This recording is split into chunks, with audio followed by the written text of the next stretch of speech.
terwyl ons dit doen volgens sekere waardes wat van Nylstroom Oos baie belangrik is. So Markus 1, net na die gebed nou, sal ons sing, terwyl julle sit, leer my u wil, Heer, maar kom ons vra dat die Here eers met ons praat. Here, ons wil oor u altyd bly en vrolik wees. Ons wil met ons hele hart 'n lofsang sing. Maak dit waar in ons lewe, Here, dat ons hele hart aan u behoort. Dat ons toegewyd u pad met blydskap stap. En dat ons die avontuur beleef van wat dit beteken om 'n disipel van Jesus te wees. Te sien hoe u werk in hierdie wêreld. Hoe in ons eie persoonlike lewe as kinders van die Here werk, maar hoe u ook 'n verskil maak deur die gemeente, in die gemeenskap. Ons wil so graag deel wees van 'n lewende gemeente wat voluit in gehoorsaamheid doen dit wat u van ons vra. Ons wil so graag gasvry wees, ons wil dankbaar wees. Ons wil so graag sommer net toegewyd leef as u kerk. Kom dan asseblief volgens deur die woord en die Gees, praat met elkeen van ons. Help my om dit wat u op my hart lê op 'n sagte manier oor te dra.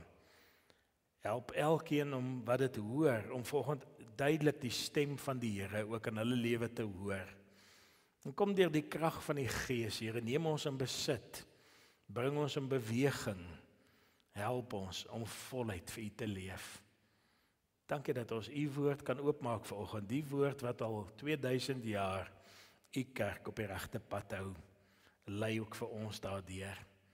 Hoor dan as ons gemeente ook saam bid en vra, Here, leer ons u wil. Amen. So vanoggend daarna kyk om geesvervulde disippels van Jesus in hierdie wêreld te wees, wat die wêreld verander. Dis ons roeping. En ek gaan lees veel uit Markus 1. Ek wil vreeslik graag vanoggend preek oor vers 16 tot 20. Maar die groter konteks is nogal regtig belangrik om daardie verse dan te verstaan. So ons begin lees van vers 1 af, dit sal in die 83 vertaling hierbo wees. Ek hoop my lettertipe is groot genoeg, ons sal nou weer kyk, julle behoort dit darm te kan lees. Die evangelie van Jesus Christus, die Seun van God, begin so. In die boek van die profeet Jesaja staan daar geskrywe, kyk, ek stuur my boodskapper voor jou uit. Hy sal die pad vir jou regmaak. Iemand roep in die woestyn, maak die pad vir die Here gereed. Maak die paaie vir hom reguit. So het Johannes die Doper in die woestyn opgetree. Hy het verkondig dat die mense hulle moet bekeer, sodat God hulle sondes kan vergewe, dat hulle moet laat doop. Die hele landstreek van Judea en al die inwoners van Jerusalem het na hom toe gestroom. Hulle het hulle sondes bely en is deur hom in die Jordaanrivier gedoop. Johannes het klere van kameelhaar gedra, met 'n leerband om sy heupe en hy het van sprinkane en veldheuning gelewe. Hy het gepreker sê, die een wat na my kom, is my meerdere. Ek is nie eers werd om te buig en sy skoene los te maak nie. Ek het julle wel met water gedoop, maar hy sal julle met die Heilige Gees doop. Jesus het in daardie selfde tyd van Nasaret in Galilea afgekom en hy is deur Johannes in die Jordaan gedoop. Net toe hy die water kom, het hy die hemel sien oopskeer en die Gees soos 'n duif na hom toe sien neerdaal. Daar was ook 'n stem uit die hemel, jy is my geliefde seun, oor jou verheug ek my. Net daarna het die Gees hom weggevat in die woestyn en waar hy 40 dae lank gebly het en deur die Satan versoek is. Jesus was daar saam met die wilde diere en die engele het hom versorg. En nadat Johannes in die tronk opgesluit is, het Jesus na Galilea toe gegaan en die evangelie van God begin verkondig. Hy het gesê, die tyd het aangebreek en die koninkryk van God het naby gekom. Bekeer julle en glo die evangelie. Nou daai vers is nogal 'n sleutel vir die volgende stukkie dan. Eendag toe Jesus langs die see van Galilea loop, het hy vir Simon en Simon se broer Andreas gesien, waar hulle besig was om werpnette in die see uit te gooi. Hulle was vissers van beroep. Hy het toe vir hulle gesê, kom hier, kom saam met my, en ek sal julle vissers van mense maak. Onmiddellik het hulle die nette gelos en hom gevolg. Toe hy eentjie verder gaan, het hy vir Jakobus, seun van Zebedeus, en sy broer Johannes gesien, waar hulle in die skei besig was, om hulle nette reg te maak. En dadelik het hy hulle geroep. Hulle het hulle pa Zebedeus net so saam met die loonarbeiders in die skei gelaat, en saam met Jesus gegaan. En ons lees tot sover vanoggend, veral vers 16 tot 20, is vanoggend ons woord van oordeenking. As daar nou een ding is wat my baie vang, is dit wanneer jy uitsien om 'n item of 'n speelding of enigiets wat jy baie lank al wou gehad het, uiteindelik vir jou koop. En as jy hom aan wil skakel, dan werk hy nie. Partykeer klein dingetjie wat jy nie raak lees in die eienaarshandleiding nie. Sê maar jy kry 'n speelding vir Kersfees. Jy weet goed wat vir my nogal baie fascineer, daar is die drones, die drommeltuig, dink ek is die Afrikaanse woord vir hom. Die drommeltuig, waarmee jy fantastiese foto's kan neem. Of as dit vir die meisiekinders is, jy het dalk 'n pop wat regtig kunsmatige intelligensie het, wat met jou kan praat en jou vrae kan antwoord. En as jy die geskenkpapier oopmaak, en dan sien jy maar hierdie boekie behoort hierdie item van jou op 'n sekere manier te werk, beter as wat jy gedink het dit gaan werk. En as jy hom probeer aanskakel, dan staan skielik niks. En dan kom jy agter in die fynskrif wat daar dalk gestaan, maar die batterye is nie ingesluit by die produk wat jy gesoek het nie. En as nou die drommeltuig se batterye is, dan sukkel jy dalk om die regte een in die land te kry. En dan is jy sommer net moedeloos. Dan is hierdie pragtige drommeltuig van jou, die drone, of die pop wat in al die tale van die wêreld kan praat, skielik net iets wat jy op die kaggel sit. En almal kyk dan en is mooi, maar dit werk nie. Ek wonder of dit baie keer my frustrasie met die kerk van Jesus is. Ek lees in die kerk se boekie, die wonderlike Bybel wat ons gekry het, van die Here wat van die wêreld 'n nuwe plek wil maak. 'n Plek waarin elke mens in 'n verhouding met hom kan leef as sy kind. Ek lees van 'n geloofsfamilie, die huisgesin van God, waarin elkeen behoort, elkeen het sy plek. Elkeen is kosbaar, elkeen is belangrik, omdat Jesus vir elkeen gesterf het, omdat hy vir elkeen sekere gawes gegee het, wat elkeen tot opbou van die ander gebruik. Ek lees in die Bybel van 'n gemeente wat 'n kragtige getuienis uitgeleef het, op so 'n manier dat die Here daagliks mense kon toevoeg tot sy kerk in hierdie wêreld. En ek lees van al hierdie kragtige werkinge van die Gees in die kerk. Val daar in Handelinge, veral hoofstuk 2 se laaste paar verse. En ek wil so graag dit in my leeftyd sien. Ek wil dit so graag beleef van 'n gemeente wat dinamies, geesvervuld, kragtig werk en waar die liefde van die Here aanvoelbaar is. En baie daar voel dit of ons battery bietjie pap geword het. Ons het vergeet wie ons is. Ons het as kerk van Jesus dalk begin onsself net sien as iets wat op die kaggel van die wêreld sit. Hier is 'n ou stukkende kerkgebou in Ierland ergens. En baie kerke in die wêreld stap maar daai pad van stadig agteruit gaan, tot op 'n dag waar daar net ruïnes oorbly van daardie kerk. Baie kerke in die wêreld is net museums deesdae. Nog erger in Duitsland, baie keer is dit van die gewildste nagklubs. Ek wil so graag 'n lewende, dinamiese kerk sien. Dit wat ons beleef baie keer van 'n stuk agteruitgang in die gemeente, hoef nie so te wees nie. As jy vir daai drone of daardie pop 'n nuwe battery insit, dan werk hy perfek. Wat het ons nodig om die kerk van Jesus aan die gang te kry, dat dit wat jy in Handelinge 2 sien, ook hier en nou waar kan wees? 'n Kerk wat lief is vir die Here, 'n kerk wat omgee vir mekaar, 'n kerk wat 'n impak maak na buite, en dit doen op 'n sekere manier, dat die getuienis wat vanuit hierdie gemeente uitgaan, mense nader trek. Dis die proses waarmee ons besig is in die gemeente op die oomblik, om meer en meer oor hierdie dinge na te dink. En vanoggend se preek gaan dan juis om uit die Markus Evangelie net so ietsie daarvan met julle te deel vanoggend. Hoe anders kan die kerk wees? Hier's ou wat op 'n boot sit en vis vang, maar al die vleiende visse rondom hom sê daar's baie vis. Hy hoef nie leë hande terug te gaan nie. Die tema vir vanoggend: geesvervulde disippels van Jesus verander die wêreld. Geesvervulde disippels van Jesus verander die wêreld. Kom ons begin dan heel eers met die mense van die wêreld het God nodig. Die prentjie daar, ek hoop hy is mooi duidelik van agteraf.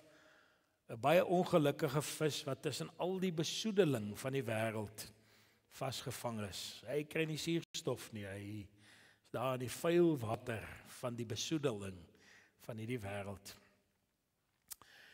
Julle, hierdie naweek se nuusberigte sê nog nie dat beter dae op pad is nie. As jy nou volgens CNN gekyk het, dan sien hulle verwag dat die gijslaers van Gaza dalk van môre of oormôre vrygelaat gaan word. Maar Gaza lê in ruïnes. En die Jode en die Palestynë haat mekaar met 'n passie. In Oekraïne is die oorlog vir die 3de jaar al aan die gang. Ouens skiet mekaar se olieraffinaderye flenters, en Russe en Oekraïners haat mekaar met 'n passie. In Amerika word die soldate van die Home Guard gestuur na Oregon en Portland, al die plekke, en daar so haat die demokrate en die republikeine mekaar. Dit is die boodskap wat jy oor en oor in die wêreld se nuus hoor, die haat, die geweld, die duisternis van hierdie wêreld. En dan dink mense, as jy Genesis 1 en 2 mooi gelees het, dat die Here alles goed gemaak het, en van alles gesê, dis baie goed. En dan kyk jy na die wêreld waarin ons leef vandag, en jy wonder, wat gaan die Here hier aan doen? Van hierdie gemors, waarin geen mens of dier regtig so kan voortbestaan nie. Die arme vis wat geen suurstof kry nie. Wat gaan God aan hierdie stukkende wêreld doen? En dis waar die Markus Evangelie so mooi begin, deur te sê, hier volg die evangelie, die goeie nuus oor Jesus Christus, die Seun van God. Die evangelie, goeie nuus vir die wêreld, vir 'n besoedelde wêreld. En die inhoud van die goeie nuus is Jesus. Jesus, die naam beteken die Here is verlossing. En hy is die Christus, hy is die Messias wat verwag is deur al die bladsye van die Ou Testament heen. Die Seun van God wat na hierdie wêreld gekom het. So begin Markus sy verhaal. Hy vertel nie van die geboorte van Jesus nie. Hy begin net by Jesus is die vervulling van die Ou Testament se beloftes. Baie interessant is dit in die Bybelstudie ook net uitgelig. Wanneer Johannes die Doper beskryf word, dan word hy presies beskryf soos wat Elia in die Ou Testament beskryf is. Selfe klere drag, selfe optrede, selfe boodskap. En wil Markus net sê, maar hier is 'n ingryping in God se geskiedenis, waar iemand dit uitbeeld wat hy by wil uitkom. Dan die groot oomblik wat ons van gelees het rondom vers 10. Jesus gaan na Johannes toe om gedoop te word. Dis 'n bekeringsdoop. Jesus het nie bekering nodig in sy lewe nie, hy het geen sonde in sy lewe gedoen nie. Maar dan laat hy hom doop, om daarmee simbolies die sonde van die wêreld ook op hom te neem, om te sê ek vereenselwig my met julle. En dan begin sy bediening, hoe hy begin om hierdie chaos van hierdie wêreld aan te spreek en reg te maak. Maar daardie oomblik wat sy bediening begin by sy doop, is dit so mooi. Baie ons vra, waar staan die storie van die drie eenheid in die Bybel? Daar is een van die plekke. Daai oomblik wat Jesus gedoop word, praat die Vader uit die hemel uit en sê, dis my geliefde seun, in hom vind ek vreugde. En die Heilige Gees kom soos 'n duif uit die hemel en daal op hom neer. Die Vader en die Gees is by daai oomblik wat Jesus se bediening begin, daar by sy doop. Die boodskap dan is juis, God wil ingryp in hierdie wêreld. Hy wil kom regmaak wat stikkend is in hierdie wêreld.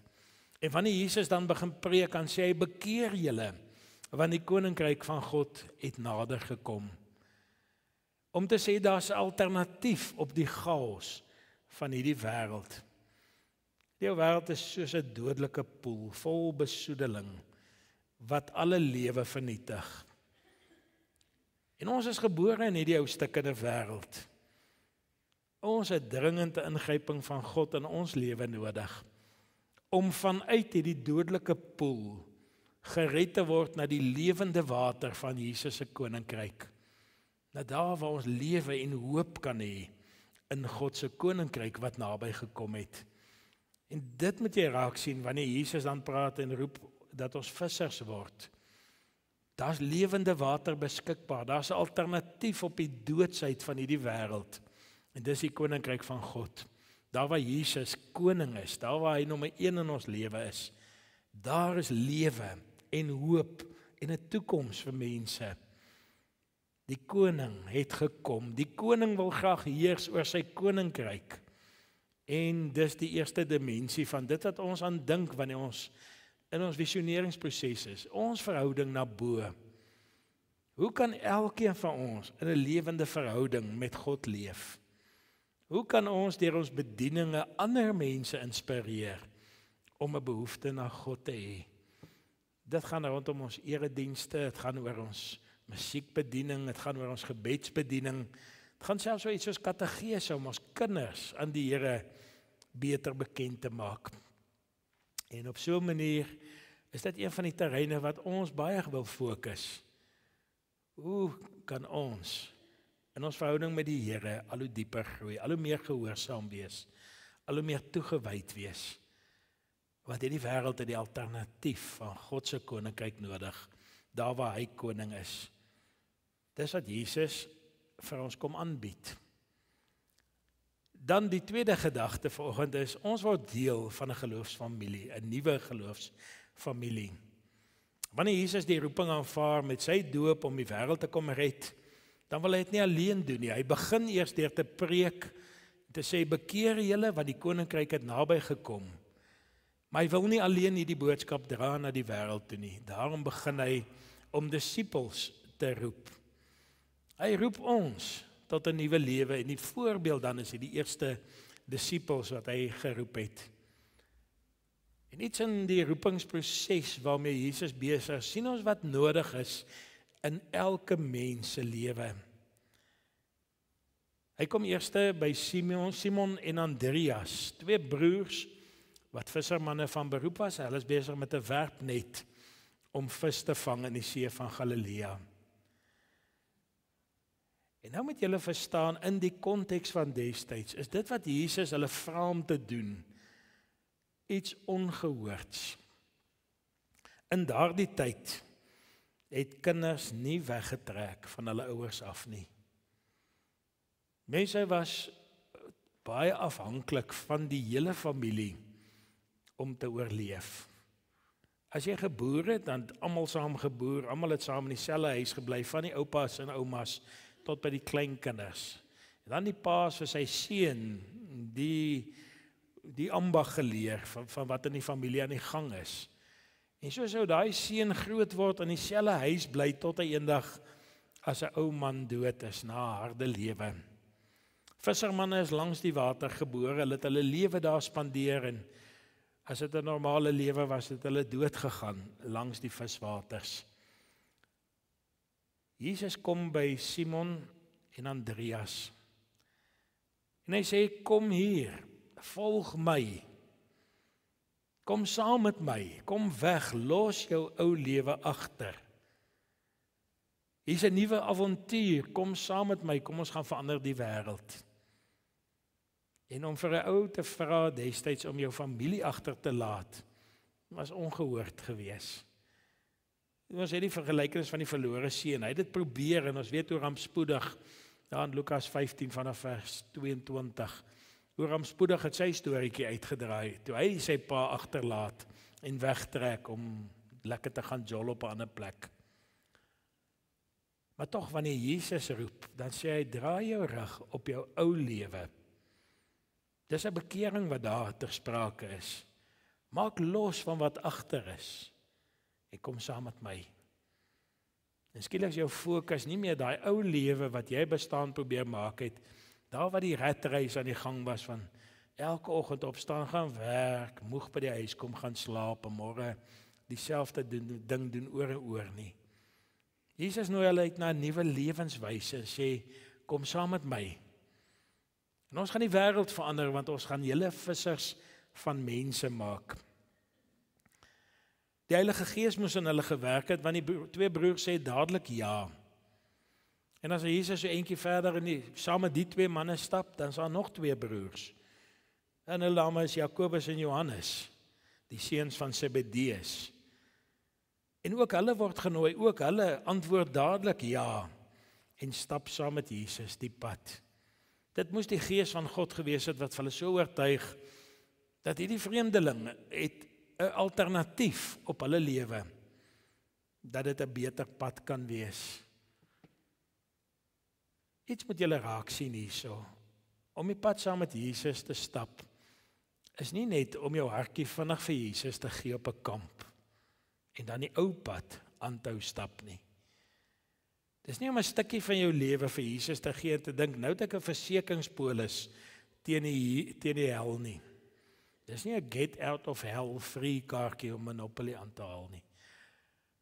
Uiteindelik, hierdie ouens moes agterlos, hulle moes 'n ou lewe los. Hulle moes in beweging kom. Hulle moes Jesus vertrou en gaan daar waar Jesus hulle wil hê. En hulle sou die wêreld verander. Hoeveel van julle se naam is Johannes? Of Jakobus?